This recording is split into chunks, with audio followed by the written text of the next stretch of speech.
जय जिनेन्द्र। निज स्वरूप को परम रस जामे भर्यो अपार, वंदो परमानंदमय समय सार अविकार।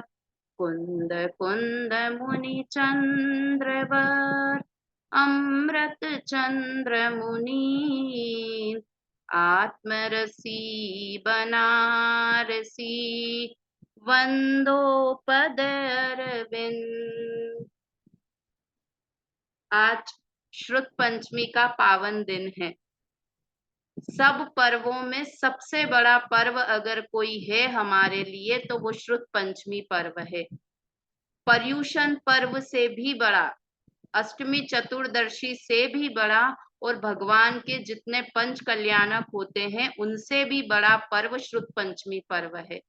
क्यों श्रुत पंचमी पर्व बड़ा पर्व है? क्योंकि श्रुत पंचमी अगर जिनवाणी नहीं होती तो हमें पता ही नहीं चलता कि हमारे भगवान हैं जिनके पंच कल्याणक होते हैं।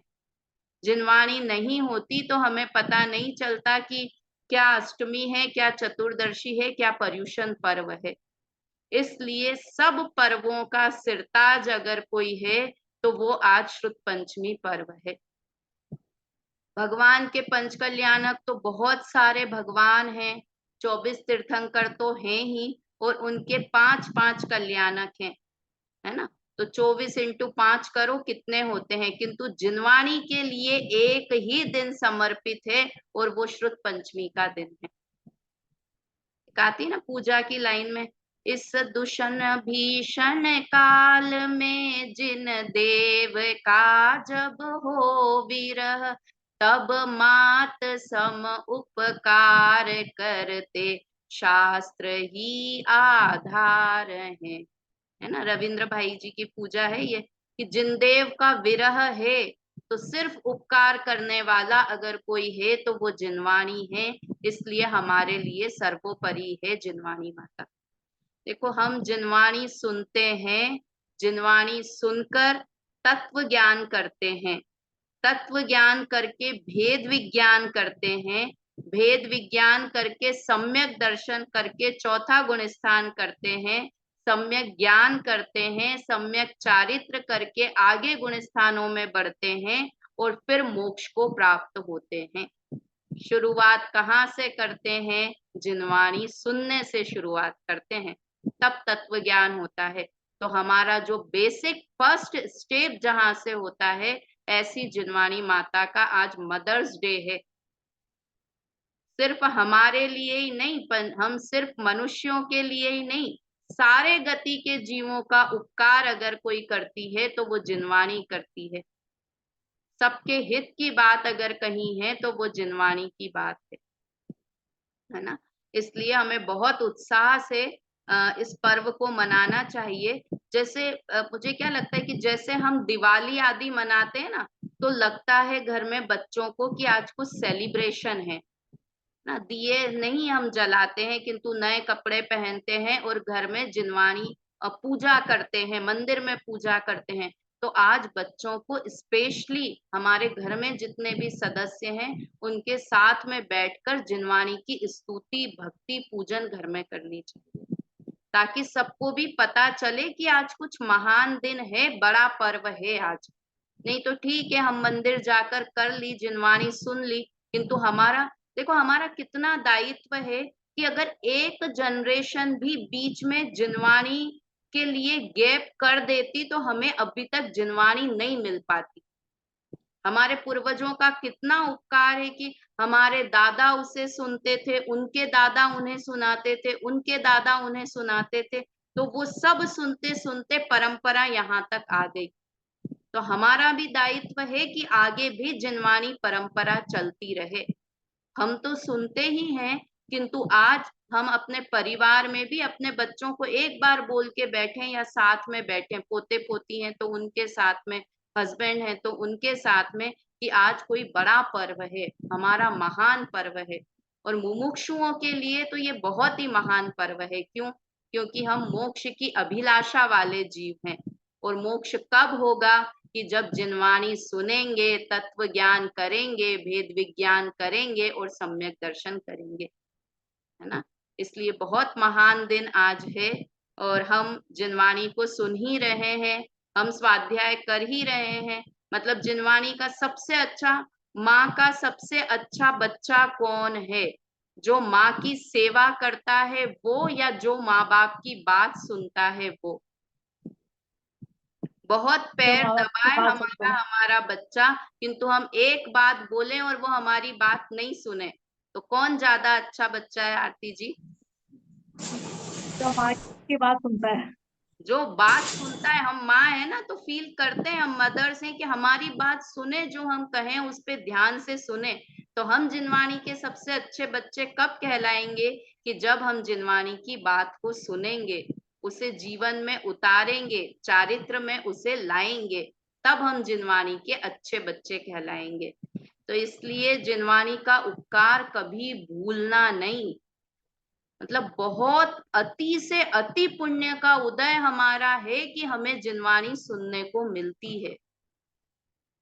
जैन कुल में भी पैदा हो जाते, रोज मंदिर भी जाते, दर्शन करके घर आ जाते और अपने आप को संतुष्ट कर लेते, संतुष्ट हो जाते अपने आप में। किंतु कितना पुण्य का उदय है कि हम जिनवाणी हमें सुनने को मिलती है।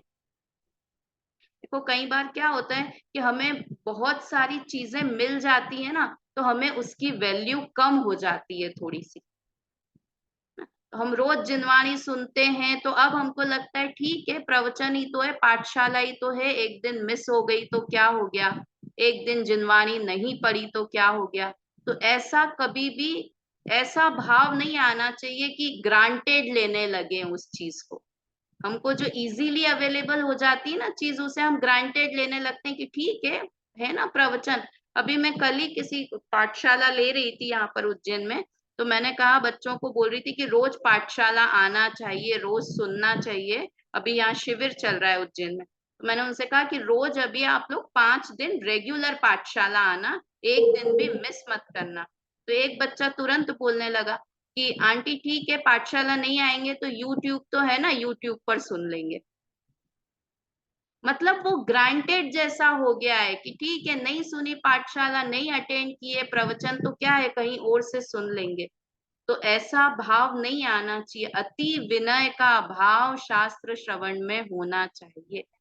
इतनी बड़ी बात मोक्ष मार्ग प्रकाशक में लिखी है, जिसने प्रसन्न चित्त से आत्मा की बात सुनी, जिनवाणी की बात सुनी, वो निश्चय ही सम्यक दर्शन का पात्र जीव है ना। प्रसन्न चित्त से सुनने की बात है। तो इस तरह से ये जिनवाणी का पर्व हम बहुत अच्छे से मनाएं। आप लोगों ने सुबह पूजा आदि की भी होगी, हम सब ने की है, और अगर नहीं की है, और अपने परिवार में एक माहौल जरूर, आज एक बार अपने हस्बैंड से, बच्चों से, पोते पोतियों से एक बार इस पर्व के बारे में डिस्कस जरूर करें कि आज ये इतना इम्पोर्टेंट महान पर्व हमारा है।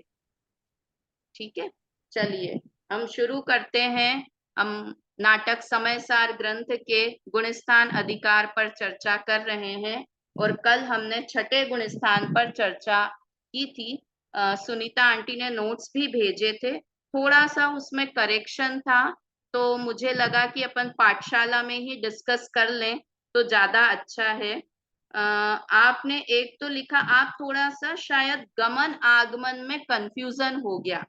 अगर आप लोग के पास मोबाइल पे अच्छा आप देख रहे होंगे, आपने लिखा था गमन और आगमन। गमन का अर्थ होता है जाना, इस गुणस्थान से किस किस गुणस्थान में जा सकते हैं। तो क्या बताया अच्छा। था कि छठे से सातवें में जा सकते हैं चढ़ते हुए, और उतरते हुए कहाँ पर आ सकते हैं, 5 4 3 2 1। ठीक है ना। तो ये हुआ गमन, कहाँ कहाँ होता है।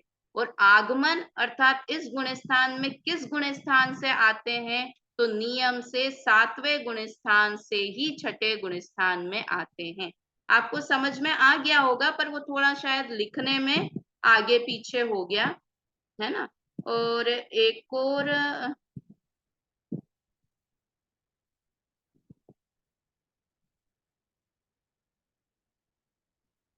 एक और ये गुणस्थान में लिखा था, प्रमत्त संयत गुणस्थान गिरने का गुणस्थान है।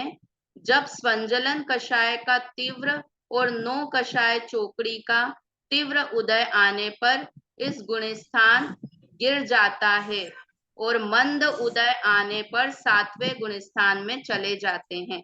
मतलब जब, हाँ लिखा, मतलब इसका भाव ये है, नो नो कसाई, नो नो कसाई लिखी थी मैंने, वो नो 9 वैसे लिख हाँ, दिया था नो मैंने। नो कषाय का जब तीव्र उदय होता है इनका, तब छठा गुण स्थान होता है, और जब स्वंजलन कषाय का मंद उदय होता है तो सातवां गुण स्थान होता है ना। मोक्ष जाने के लिए यह गुणस्थान शुद्ध परिणति सहित शुद्धोपयोग रूप, शुभोपयोग रूप है।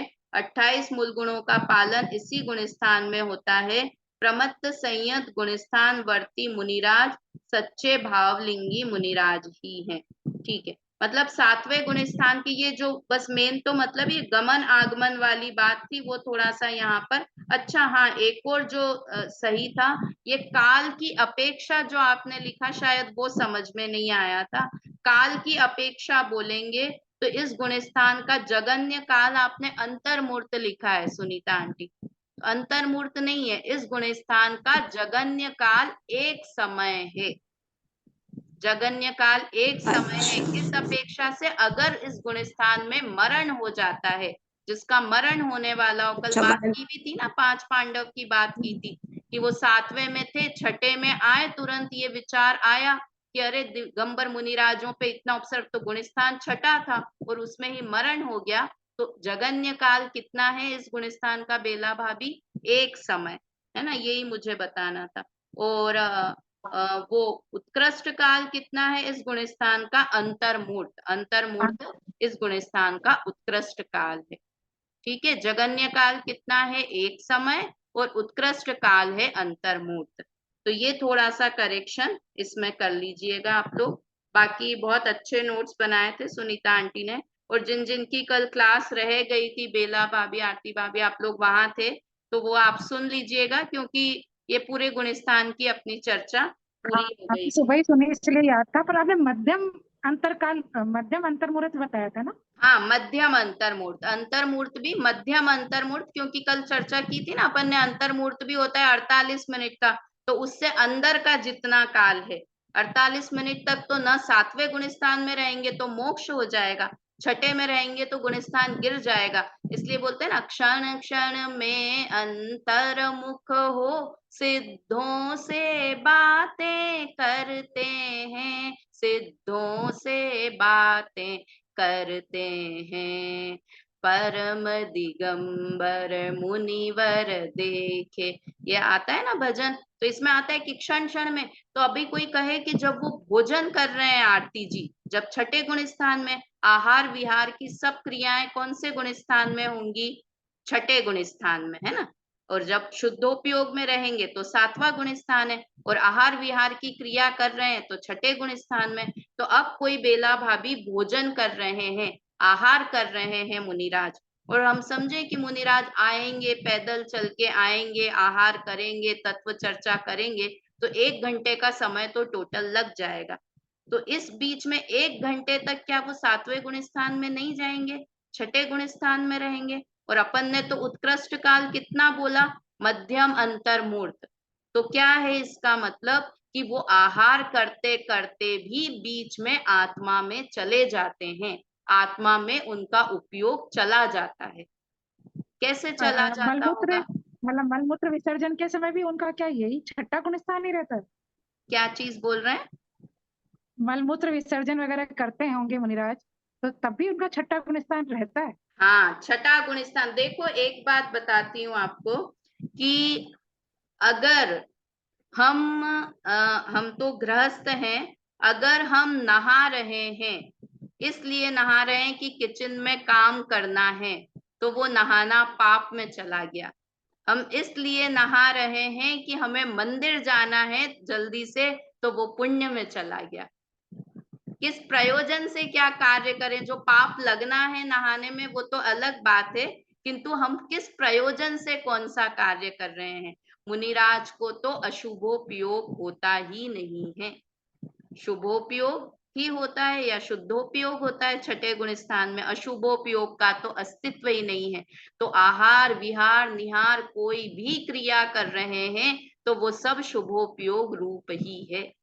भोजन कर रहे हैं, हम भोजन कर रहे हैं तो किस लिए कर रहे हैं? कि हमें शरीर को हष्ट पुष्ट रखना है, अच्छा रखना है। मुनिराज भोजन किस लिए कर रहे हैं? संयम के हेतु भोजन कर रहे हैं कि मैं इस शरीर से आत्म साधना कर सकूं, इसलिए भोजन कर रहे हैं। तो उनका भोजन शुभोपयोग हो गया और हमारा भोजन पाप का कार्य हो गया, उनका भोजन करना पुण्य का कार्य हो गया।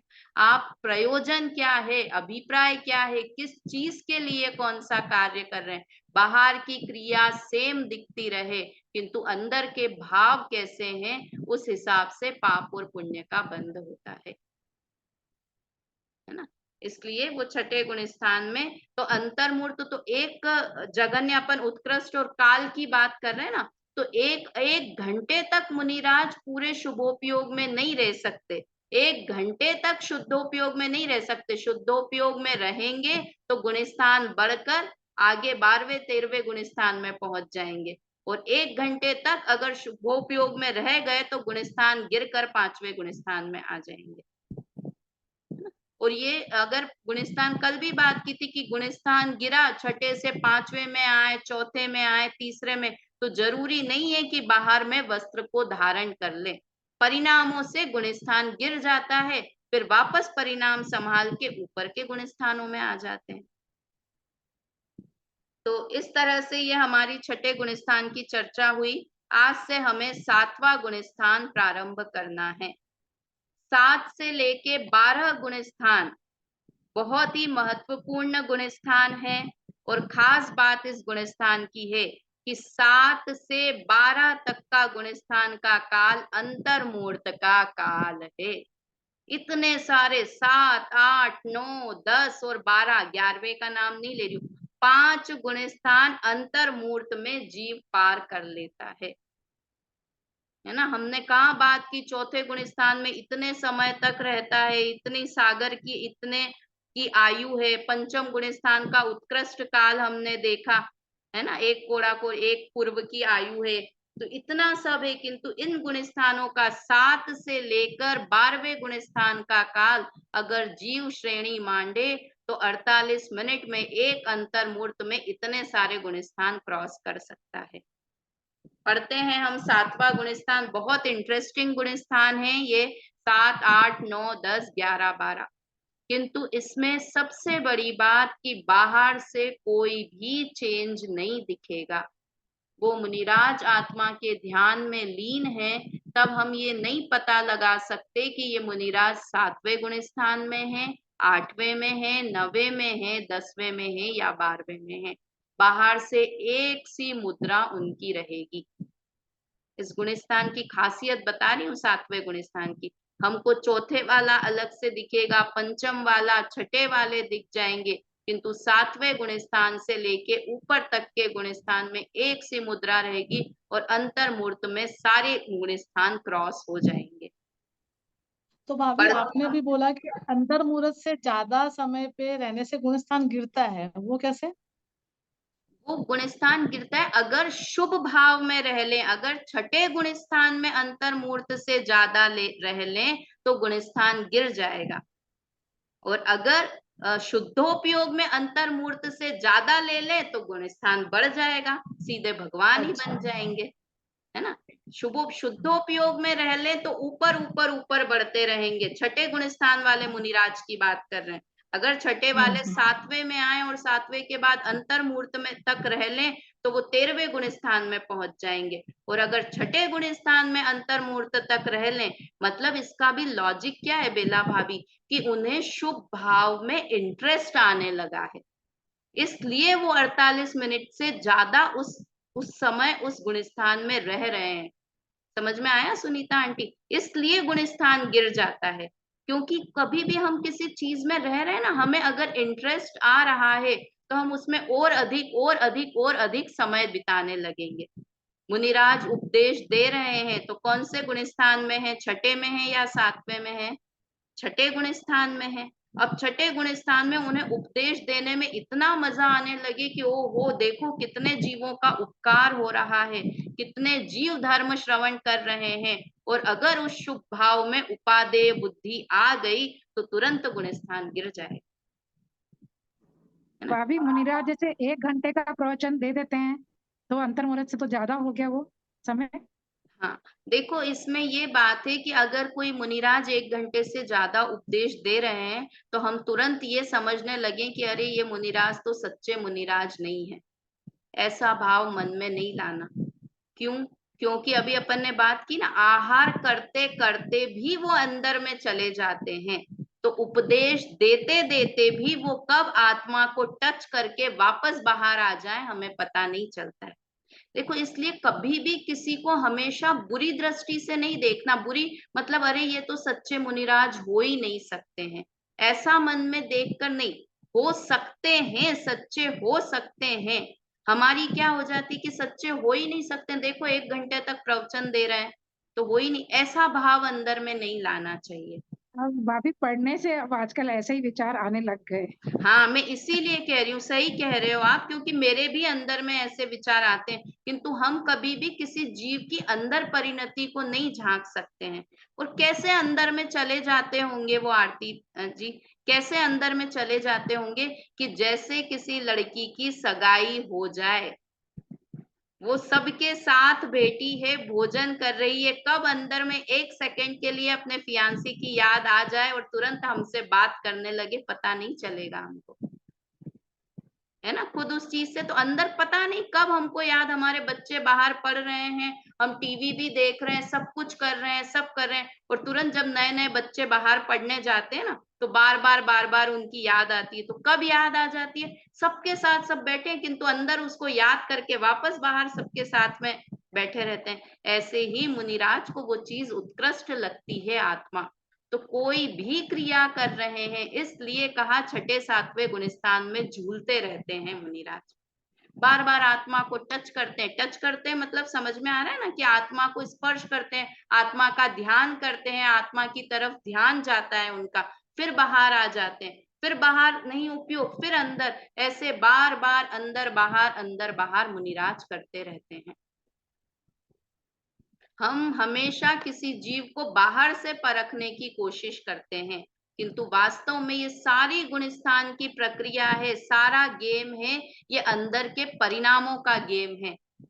हम तो बाहर से कि हाँ ये चौथे वाला है, इसे अन्याय अभक्ष अनीति का त्याग होगा, हाँ ये पंचम गुण स्थान वर्ती है, इन्हें 11 प्रतिमाएं होंगी, हाँ छठे गुण स्थान वर्ती है, 28 मूल गुण होंगे, हाँ मिथ्यात्वी है, व्यसन करता होगा। हम अंदर के परिणाम टटोलने की कोशिश ही नहीं करते हैं, अपने आप को भी बाहर की क्रियाओं से बड़ा छोटा करने की कोशिश करते हैं। वो दिया था ना उदाहरण, धान पीस रही है बाई, तो बाहर से तो भूसा भूसा दिखेगा, किंतु वास्तव में वो क्या कूट रही है, उसकी दृष्टि किसकी तरफ है? अनाज की तरफ उसकी दृष्टि है ना। तो अंदर के परिणामों की मुख्यता हमें हमेशा रहनी चाहिए। चलिए पढ़ते हैं हम सप्तम गुण स्थान का वर्णन। बहुत अच्छा वर्णन किया है बनारसी दास जी ने, उनका पूरी बात पढ़ेंगे, और जो कुछ एक्स्ट्रा मुझे थोड़ा बहुत बताना है वो भी हम बात यहाँ से पढ़ेंगे। सप्तम गुण स्थान का वर्णन, छंद है 93। अब वर्णो सप्तम विसराना, अपरमत गुण थानक नामा, जहाँ प्रमाद क्रिया विधिना से, धर्म ध्यान स्थिरता पर गासे। अब सप्तम गुण स्थान को बताते हैं जिसमें स्थिरता, स्थिरता के स्थान, मतलब सप्तम आदि गुण स्थानों से स्थिरता के स्थान है, वो स्थिर होना शुरू हो जाते हैं। अपरमत गुण थानक नामा, इस सप्तम गुण स्थान का नाम है अप्रमत्त विरत गुण स्थान। यहाँ पर सिर्फ अप्रमत्त गुण स्थान नाम बोला है, किंतु अगर इसका पूरा नाम बोलेंगे तो अप्रमत्त विरत गुण स्थान इस गुण स्थान का नाम है। प्रमत्त का अर्थ था प्रमाद, छठे गुण स्थान का नाम था प्रमत्त विरत गुण स्थान, इस गुण स्थान का नाम है अप्रमत्त विरत गुण स्थान। सिर्फ अ लग गया है आगे, तो छठे गुण स्थान में प्रमाद था और इस गुण स्थान में प्रमाद नहीं है। प्रमाद क्या प्रमाद था कि स्वरूप में असावधानी थी, स्वरूप में मग्नता नहीं थी, ये प्रमाद था। और अब क्या हो गया इस गुण स्थान में, स्वरूप में सावधानी हो गई है, तब ये गुण स्थान है। अप्रमत्त का अर्थ बता रही हूँ पुष्पा आंटी, क्या अर्थ हुआ अप्रमत्त का? स्वरूप में सावधानी होना या प्रमाद का नहीं होना। अप्रमत्त विरत, विरत मतलब संयम का भाव, तो अप्रमत्त विरत इस गुण स्थान का नाम है। और ये अप्रमत्त और विरत सारी संज्ञाएं आगे के सब गुण स्थानों में समझना। मतलब अप्रमाद का भाव 8वें, 9वें, 10वें, 11वें, 12वें, 13वें, 14वें सब तक अप्रमाद का भाव है, अर्थात स्वरूप में सावधानी है। ठीक है, अभी तक के 7 गुण स्थान हो गए। 7 गुण स्थानों के एक बार नाम बताइए। बेला भाभी बताइए 7 गुण स्थानों के नाम, या आरती जी आप बताइए। भाभी सबसे पहले तो है मिथ्यात्व, हाँ उसके बाद में मिश्र, फिर उसके बाद में सम्यक्त्व, नहीं, बीच नहीं का सेकंड गुण स्थान। सासाधन, हाँ सासाधन, फिर हाँ अप्रमत्त, फिर प्रमत्त विरत, सही बोल रहे हो, और छठा नहीं गलत है। अप्रमत्त, और 5वां हो गया, देखो आज थोड़ा कोई गेस्ट आए, मैं कंफ्यूज हो गई। नहीं, पहले ठीक है, मैं हाँ, समझ गई, आपका कैमरा बंद हुआ कि कोई आ गया है आपके। ठीक है, आरती जी हाँ, बोलिए एक बार 7 तक के गुण स्थानों के नाम। मिथ्यात्व गुण स्थान, सासाधन गुण स्थान, मिश्र गुण स्थान, अव्रत सम्यक दृष्टि गुण स्थान, देशवत गुण स्थान, प्रमत्त मुनि गुण स्थान, अप्रमत्त मुनि गुण स्थान, बस, और वेरी गुड वेरी गुड, ये 7 गुण स्थान हो गए, है ना। एक बार और लक्ष्मी अंकल आप बोलेंगे एक बार 7 तक के गुण स्थानों के नाम, तो सबको पक्का हो जाएंगे। मिथ्यात्व, सासाधन, मिश्र, अप्रमत्त विरत, विरत, प्रमत्त विरत और अप्रमत्त विरत। बीच के 2 गुण स्थान रह गए, एक बार वापस से सुनीता आंटी आप बोलिए। पहला मिथ्यात है, दूसरा सासाधन है, तीसरा सम्यक मिथ्यात है, चौथा वो है सम्यक प्रकृति है, नहीं चौथा है विरत, अविरत, चौथा अविरत है, 5वां देश विरत है, और छठा प्रमत विरत है, और 7वां अप्रमत विरत है। देखो विरत विरत नाम तो अपन कब से पढ़ने, देश विरत से, अविरत से विरत शब्द आ रहा है। एक बार वापस याद करने की कोशिश करते हैं, मुझे समझ में आता है कि आप लोगों को याद है, किंतु बोलने में थोड़ी सी मिस्टेक हो जाती है। मुझे समझ में आ जाता है कि आपको समझ में भी आ गया है, किंतु बोलने में आगे पीछे हो जाता है। किंतु फिर भी एक बार वापस नाम याद करते हैं। मिथ्यात्व, सासाधन और मिश्र, ये 3 गुण स्थान। चौथा गुण स्थान है अविरत सम्यक्त्व गुण स्थान, अविरत सम्यक्त्व गुण स्थान। 5वां है देश विरत गुण स्थान। छठा है प्रमत्त विरत गुण स्थान, और 7वां है अप्रमत्त विरत गुण स्थान, है ना। छठे और 7वें गुण स्थान में प्रमाद और अप्रमाद की मुख्यता से बात की है कि छठे गुण स्थान में स्वरूप में असावधानी है, स्वरूप में स्थिरता नहीं है, और 7वें गुण स्थान में स्वरूप में स्थिरता अधिक है, स्वरूप में स्थिरता है, स्वरूप में सावधानी है। तो अब बनारसी दास जी अप्रमत्त गुण स्थान का वर्णन प्रारंभ करते हैं। जहां प्रमाद क्रिया विधि नाशे, जहां पर प्रमाद की क्रिया का नाश है, परिणामों में भी प्रमाद नहीं है और क्रिया में भी प्रमाद नहीं है, अर्थात शुभोपयोग भी नहीं है और शुभ क्रिया भी नहीं है। ठीक है, धर्म ध्यान स्थिरता परगासे, और धर्म ध्यान की बढ़ती हुई स्थिति इस गुण स्थान में है। एक बार अर्थ पढ़िए पुष्पा आंटी इसका।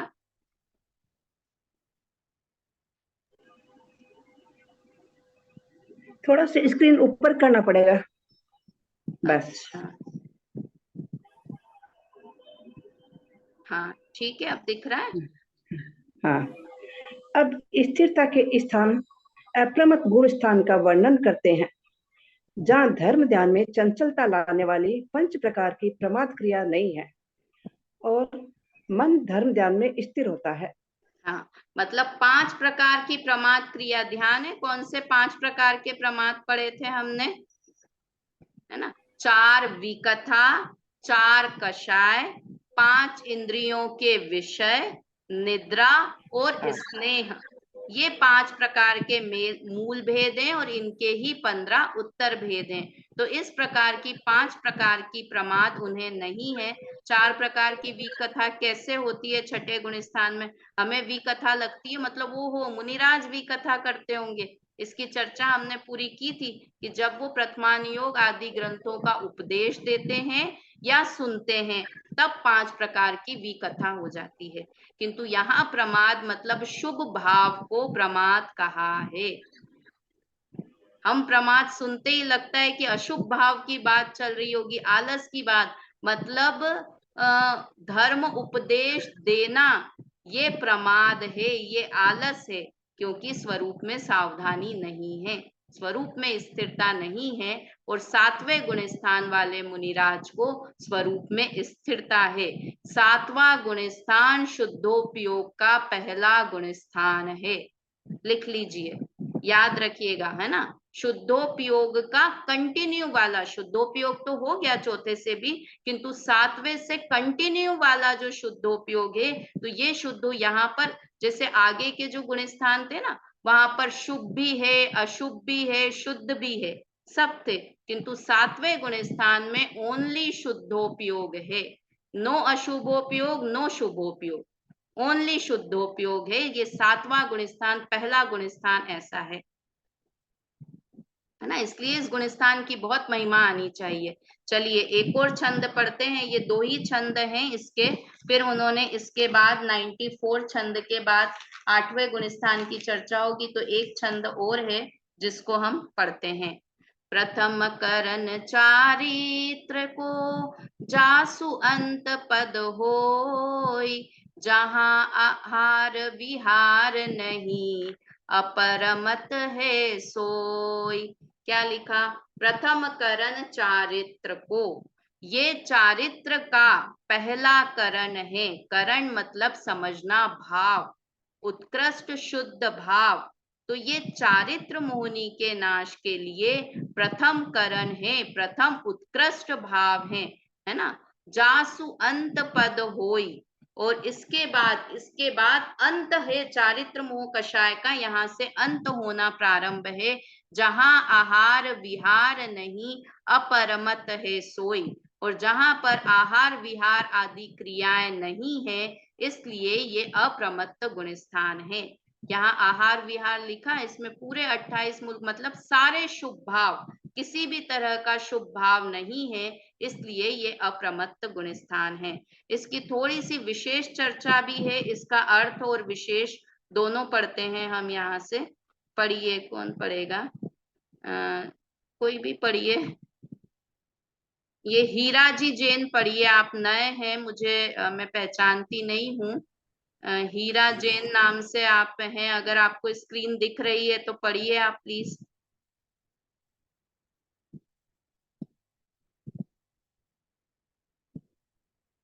चलिए पढ़िए, आरती जी पढ़िए। हाँ पढ़ रहे हैं, आप अनम्यूट कर लीजिए, हीरा जी अपने आप को अनम्यूट कर लीजिए, पहले म्यूट है आप।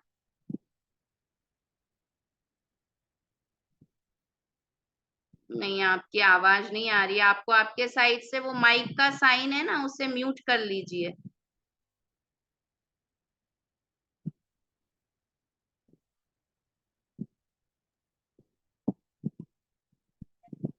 चलिए आरती जी आप पढ़िए। जिस जिस गुणस्थान के अंत तक चारित्र मोह के उपशम व क्षय का कारण अघ प्रवृत्तिकरण चारित्र रहता है और आहार विहार नहीं रहता, वह अप्रमत्त गुणस्थान है। विशेष में 7वें गुण स्थान के 2 भेद हैं, पहला स्व स्थान और दूसरा सातिशय। सो जब तक छठे से 7वें और 7वें से छठे में अनेक बार चढ़ना पड़ना रहता है, तब तक स्व स्थान गुण स्थान रहता है, और सातिशय गुण स्थान में अधःकरण के परिणाम रहते हैं, वहां आहार विहार नहीं है। हाँ, अब थोड़ा सा समझने की कोशिश करना कि ये 7वां गुण स्थान है। इस गुण स्थान के 2 प्रकार के भेद बताए हैं, पहला स्वस्थान और दूसरा सातिशय। 7वें गुण स्थान के ही ये 2 भेद हैं। तो स्वस्थान किसे कहेंगे कि जब छठे से 7वें, 7वें से छठे में इस तरह झूला झूलता रहे कोई मुनिराज, तो उसे क्या कहेंगे? स्वस्थान 7वां गुण स्थान कहेंगे। स्वस्थान अप्रमत्त विरत गुण स्थान, इसका पूरा नाम बोलेंगे, है ना। बार बार छठे से 7वां, 7वें से छठा ऐसा होता रहे, उसे कहेंगे स्वस्थान गुण स्थान। और सातिशय गुण स्थान क्या होगा कि अधःकरण के परिणाम हो और आहार विहार आदि क्रिया नहीं हो। मतलब ये 3 प्रकार के करण होते हैं, एक अधःकरण, एक अपूर्वकरण और तीसरा है अनिवृत्तिकरण। करण मतलब उत्कृष्ट शुद्ध परिणाम, उसे करण कहते हैं। तो ये 3 करण में से जो पहला अधःकरण है, जब वो अधःकरण हो जाए तब उसे कहेंगे सातिशय अप्रमत्त गुण स्थान। समझ में आया? उसे क्या कहेंगे? सातिशय अप्रमत्त गुण स्थान। और उसके बाद 7वें, जब ये सातिशय अप्रमत्त गुण स्थान जिसको हुआ, मतलब वो जीव अब 8वें गुण स्थान में बढ़ने की तैयारी में है।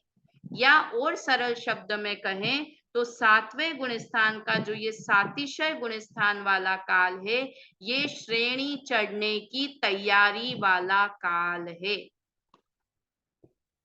समझ में आया? क्या कहा? 2 प्रकार के हो गए ये मुझे आप लोग के। आपको मेरा चेहरा दिखाई दे रहा है? हाँ हाँ दिखाई दे रहा है। अब ये मेरे पता नहीं स्क्रीन पे कुछ आ गया है। ठीक है, पर तो समझ में 2 तरह का 7वें गुण स्थान के 2 भेद, पहला है स्वस्थान गुण स्थान और दूसरा है सातिशय, है ना। दोनों ही अप्रमत्त के हैं। तो जब 7वें से छठे और छठे से 7वें में जाते रहें तो उसे कहेंगे स्वस्थान। स्वस्थान नाम से समझ में आता है ना, अपने स्थान पर वापस लौट आना।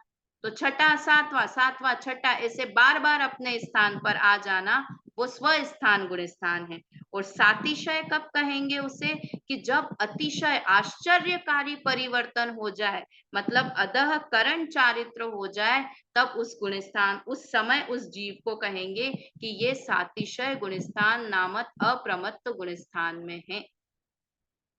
8वें गुण स्थान में बढ़ने की तैयारी का समय इस जीव का आ गया है।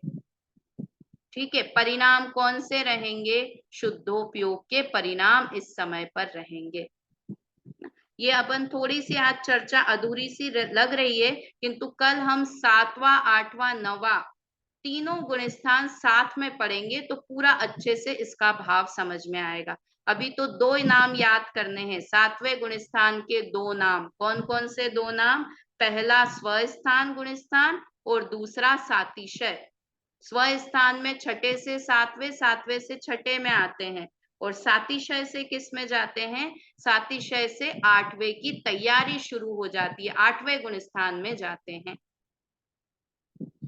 ठीक है, सातिशय गुण स्थान में तीनों परिणाम होते हैं, ये अधःकरण, अपूर्वकरण, अनिवृत्तिकरण? नहीं नहीं, सिर्फ अधःकरण होता है।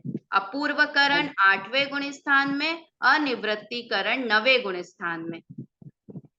ठीक है, 3 करण, 3 प्रकार के उत्कृष्ट परिणाम हैं। तो पहला उत्कृष्ट परिणाम है ये 7वें गुण स्थान के सातिशय के समय पर होता है। कौन सा परिणाम? अधः प्रवृत्तिकरण। ये अपन ने नाम 2 बार ये करण होते हैं, तीनों प्रकार के, अधः, अपूर्व, अनिवृत्तिकरण 2 बार होते हैं। एक बार दर्शन मोहनी के नाश के लिए और दूसरी बार चारित्र मोहनी के नाश के लिए।